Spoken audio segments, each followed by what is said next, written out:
Assalamualaikum warahmatullahi wabarakatuh. Perkenalkan, nama saya Feni Handayani. Saya dari Universitas Cokro Aminoto Palopo. Pada video kali ini saya akan menjelaskan tentang konsep dasar sistem komputer. Yang pertama, kita masuk kepada definisi. Jadi, komputer adalah suatu peralatan elektronik yang dapat menerima input, mengolah input, memberikan informasi, menggunakan suatu program yang tersimpan di memori komputer, dan menyimpan program dan hasil pengolahan serta bekerja sama secara otomatis. Jadi terdapat 3 istilah penting di dalam komputer, yaitu input atau data, yang kedua pengolahan data, dan yang terakhir informasi atau output. Pengolahan data dengan menggunakan komputer dikenal dengan nama pengolahan data elektronik atau PDE atau Electronic Data Processing atau EDP. Selanjutnya yaitu struktur komputer. Struktur komputer didefinisikan sebagai cara-cara tiap komponen saling terkait. Seperti yang kita lihat pada gambar, itu di mana selanjutnya yaitu struktur komputer. Jadi komputer itu memiliki 4 komponen pokok. Yang pertama, pemroses. Yang kedua, memori utama. Yang ketiga, perangkat masukan dan keluaran. Dan yang terakhir, interkoneksi antar komponen.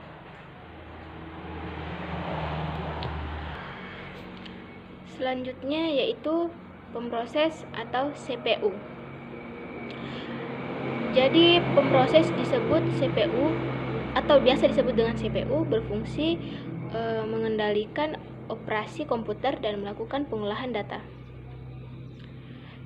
Jadi pemroses melakukan kerja dengan langkah sebagai berikut.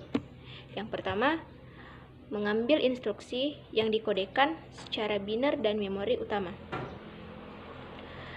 Selanjutnya, mendekode instruksi menjadi proses-proses sederhana. Dan yang ketiga, melaksanakan proses-proses tersebut. Kita masih berbicara tentang pemroses CPU. Jadi, operasi-operasi pada pemroses dikategorikan menjadi beberapa. Yang pertama ada operasi aritmetika. Contohnya itu seperti penambahan, pengurangan, perkalian, pembagian, dan sebagainya.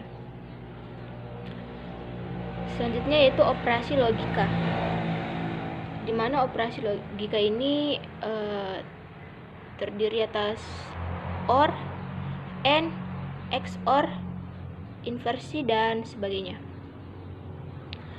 Selanjutnya itu operasi pengendalian, operasi percabangan, lompat, dan sebagainya. Jadi pemroses itu juga terdiri dari 3 komponen, yaitu CU control unit, lalu arithmetic logical unit, dan yang ketiga register. Jadi kita ke CU dulu. Jadi CU atau control unit itu berfungsi mengendalikan operasi yang dilaksanakan sistem komputer. Sedangkan ALU atau arithmetic logic unit berfungsi melakukan operasi aritmatika dan logika.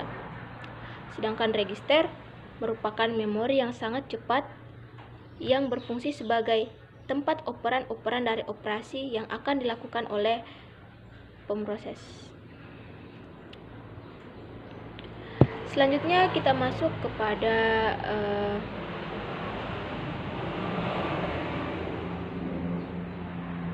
CU atau control unit atau bisa disebut dengan unit kendali.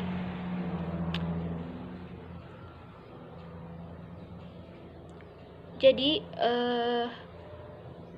fungsi dari CU atau control unit atau unit kendali itu ada beberapa, seperti mengatur dan mengendalikan semua peralatan yang ada pada sistem komputer, kapan alat input menerima data dan kapan data diolah serta kapan data ditampilkan pada alat output.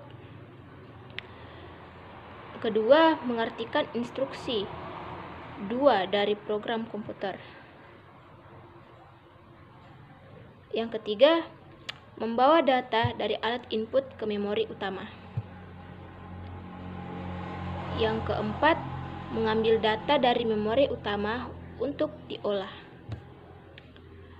Dan yang kelima, itu mengirim instruksi ke ALU jika ada instruksi untuk perhitungan aritmatika atau perbandingan logika. Dan yang terakhir dan yang keenam, membawa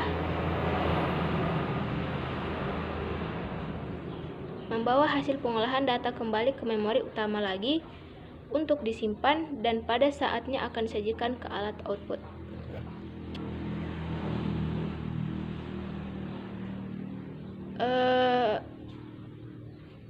Kita masih berbicara tentang CU atau control unit. Jadi kesimpulan tugas dari unit kendali itu adalah mengatur dan mengendalikan alat-alat input dari output dan output, mengambil instruksi-instruksi dan dari memori utama, mengambil data dari memori utama jika diperlukan, mengirim instruksi ke ALU bila ada perhitungan aritmatika, perbandingan logika, serta mengawasi kerja ALU, dan menyimpan hasil proses ke memori utama. Seperti yang kita lihat pada gambar ya, itu adalah CU atau control unit. Kita masuk ke ALU atau Arithmetic and Logic Unit. Jadi ada beberapa fungsi dari ALU atau Arithmetic Logic Unit. Yang pertama yaitu melakukan semua operasi aritmatika dengan dasar penjumlahan sehingga sirkuit elektronik yang digunakan disebut adder. Yang kedua, melakukan keputusan dari suatu operasi logika sesuai dengan instruksi program. Dan yang ketiga, ada operasi logika yang meliputi perbandingan dua operan dengan menggunakan operator logika tertentu, yaitu sama dengan tanda sama dengan ya, tidak sama dengan, kurang dari, kurang atau sama dengan, lebih besar dari, dan lebih besar atau sama dengan. Selanjutnya kita masuk pada bagian memori. Jadi dalam sistem komputer itu terdapat 3 macam memori yang dipergunakan. Yang pertama ada register, main memory, dan secondary storage. Yang pertama kita ke register. Jadi register digunakan untuk menyimpan instruksi dan data yang sedang diproses. Sedangkan main memory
mengakses data ke dan dari perangkat.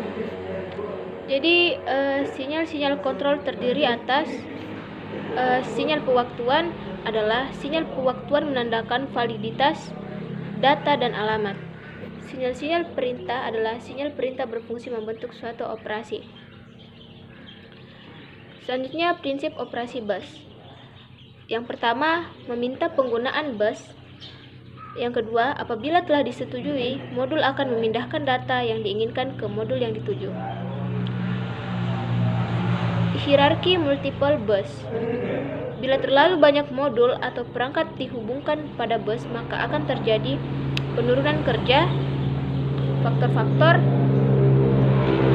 yang menyebabkannya yaitu satu, semakin besar delay propagasi untuk mengkoordinasikan penggunaan bus, antrian penggunaan bus semakin panjang, memungkinkan habisnya kapasitas transfer bus, sehingga memperlambat data.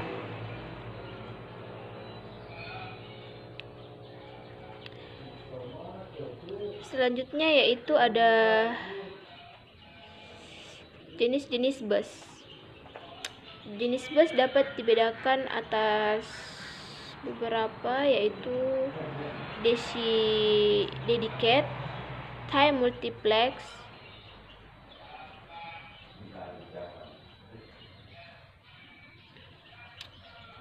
dedicated yaitu merupakan metode di mana setiap bus atau saluran secara permanen diberi fungsi atau subset fisik komponen komputer. Yang kedua, time multiplex merupakan metode penggunaan bus yang sama untuk berbagai keperluan sehingga menghemat ruang dan biaya.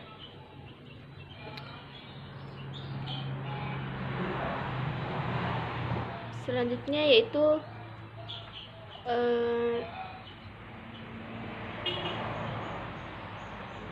sekian dan terima kasih.